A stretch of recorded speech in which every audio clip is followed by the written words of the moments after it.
Hello, and welcome to Everyday English Treats. Today's word of the day is tranquility. Let's discover what this beautiful word means.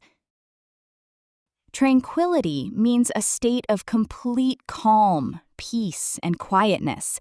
It describes those peaceful moments when both your mind and your surroundings feel completely at ease.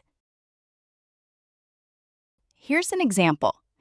She found tranquility while sitting beside the quiet lake at sunrise.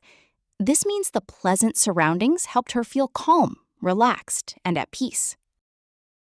Now it's your turn. Can you create your own sentence using the word tranquility? Comment down below. Happy learning with Everyday English Treats.